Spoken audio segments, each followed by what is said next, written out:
Hello and welcome to this O&DR Modurol video, Jaguar XK8 seat removal, a step-by-step guide. This is video 184 in our series of XK8 videos, and this video is going to show you how we removed our passenger seat. If you want to remove the driver's seat, it's very similar to this procedure, albeit the handbrake does get in the way of removing the side rail trim. The seat is actually fixed by 4 M8 screws.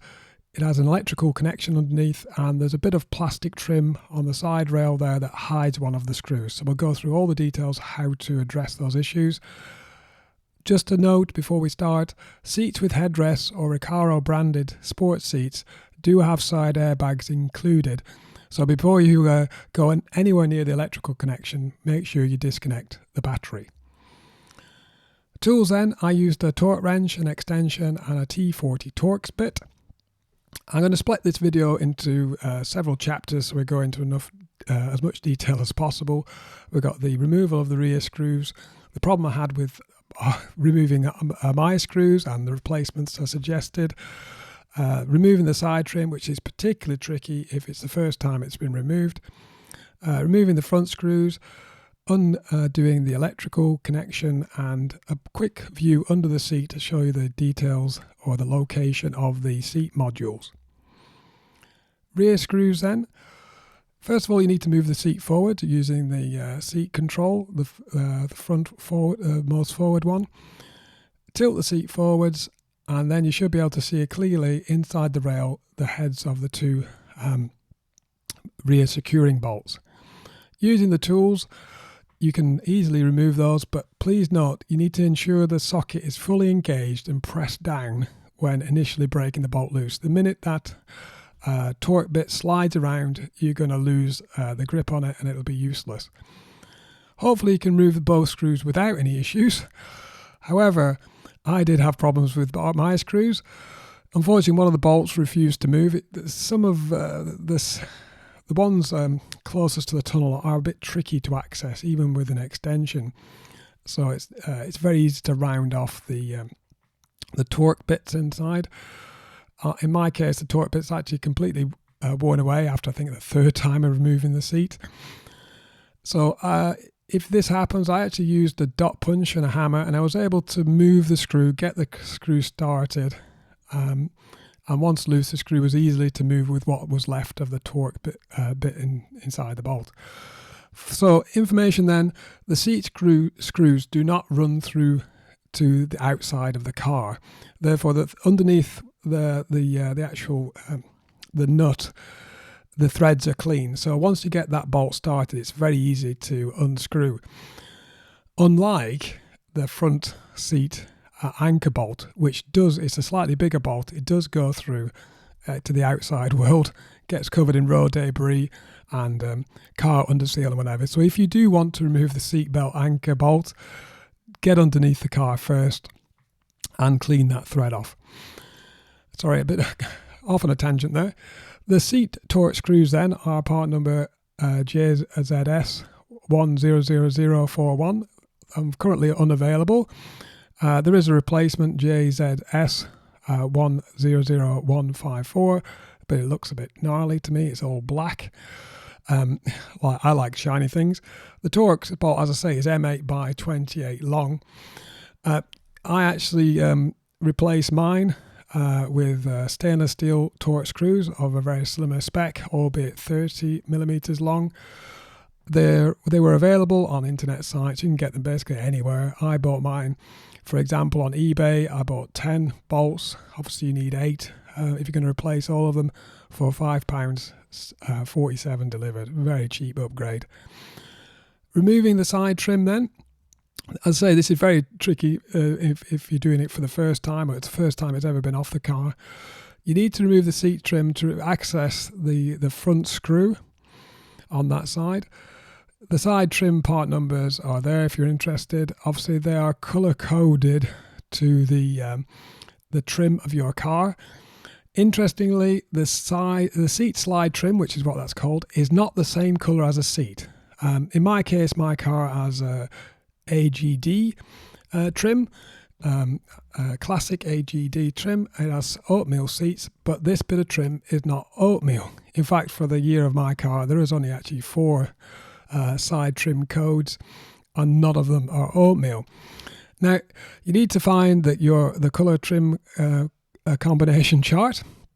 In this case, as you can see on the left-hand side, oatmeal has, for the seat slides, which is what that is, they are actually sable, which is AEK.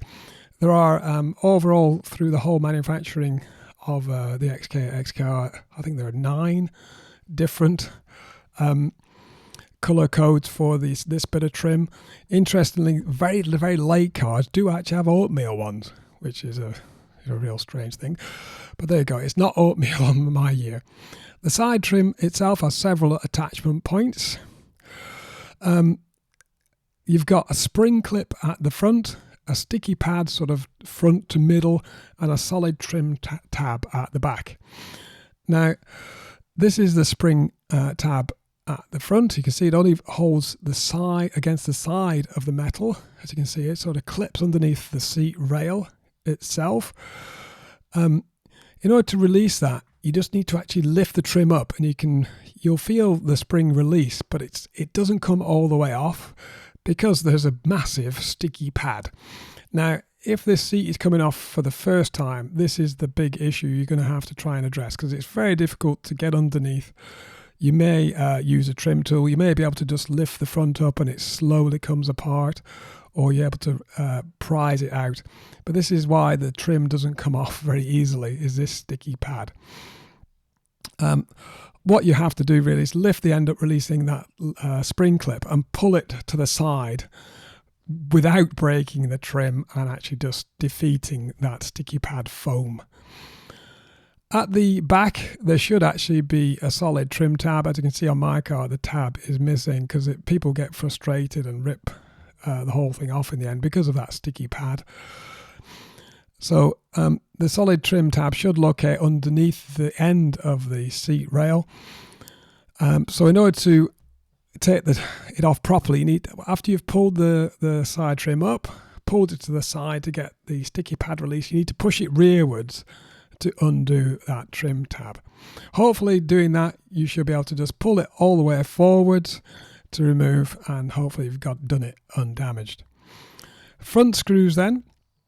Obviously now you need to move the seat backwards, and you should see, this is by the tunnel, you should see the T40 socket there, and obviously the one inside the rail nearest the sill.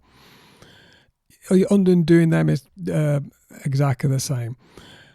The electrical connector now, you should be able to do that very easily, but before you do anything, disconnect the battery at this point, especially if you've got a seat with airbags. I've got a video how to do that. It's video 56 if you're not familiar how to do it. It's very simple. If you look underneath, take the seat back, you should be able to see the yellow socket underneath. You need to push that little tab down and pull the back of the socket out, as you can see there, unplugged. And literally you need to just then rotate the seat 90 degrees and remove it through the door aperture. Be very careful, because the seat is very heavy. I think it's over 15 kilos, so it's a real backbreaker. So be careful when you're removing it. Don't want any back problems. Once you remove, you should be able to find all your missing items, loose change. I would say I've done my seat several times, so all the money's been gone, but I've got a couple of bits under there still. I think it's bulbs, LED bulbs or whatever. Under the seat details then, oh, there you go. There's my LED bulb and my stuff under there. But interestingly, the underseat washers, some people remove these when they take them out, but this washer is just to give a bit of a gap between the seat rail, the body, to make up for the carpet thickness. This is a zinc plated steel washer, diameter 22 millimeters. Sorry, I missed the 2 there. ID 8.4, thickness 3.4. The Jaguar number, if you're interested, is C21069, but it's not available anyway. It's just a very simple washer. If you want to remove your seat down 3 mil, you can take them out, but the carpet is still going to hold it off. More interesting then, what's under the seat. Now, You can see all the seat slides, motors, control module are really easy to access once the seat's out. In fact, the control module, you can see there's located at the front. The fixing bolts are actually slotted, so it looks like this can be removed from the front of the seat without actually removing the seat itself, which if you ever want to use remove your control modules, probably worth knowing. There you go, that's all the details of how I remove my seat, and hopefully some suggestions for how you can remove yours without breaking anything. Thank you very much for watching. Please like, comment, share and subscribe for more XK8 videos.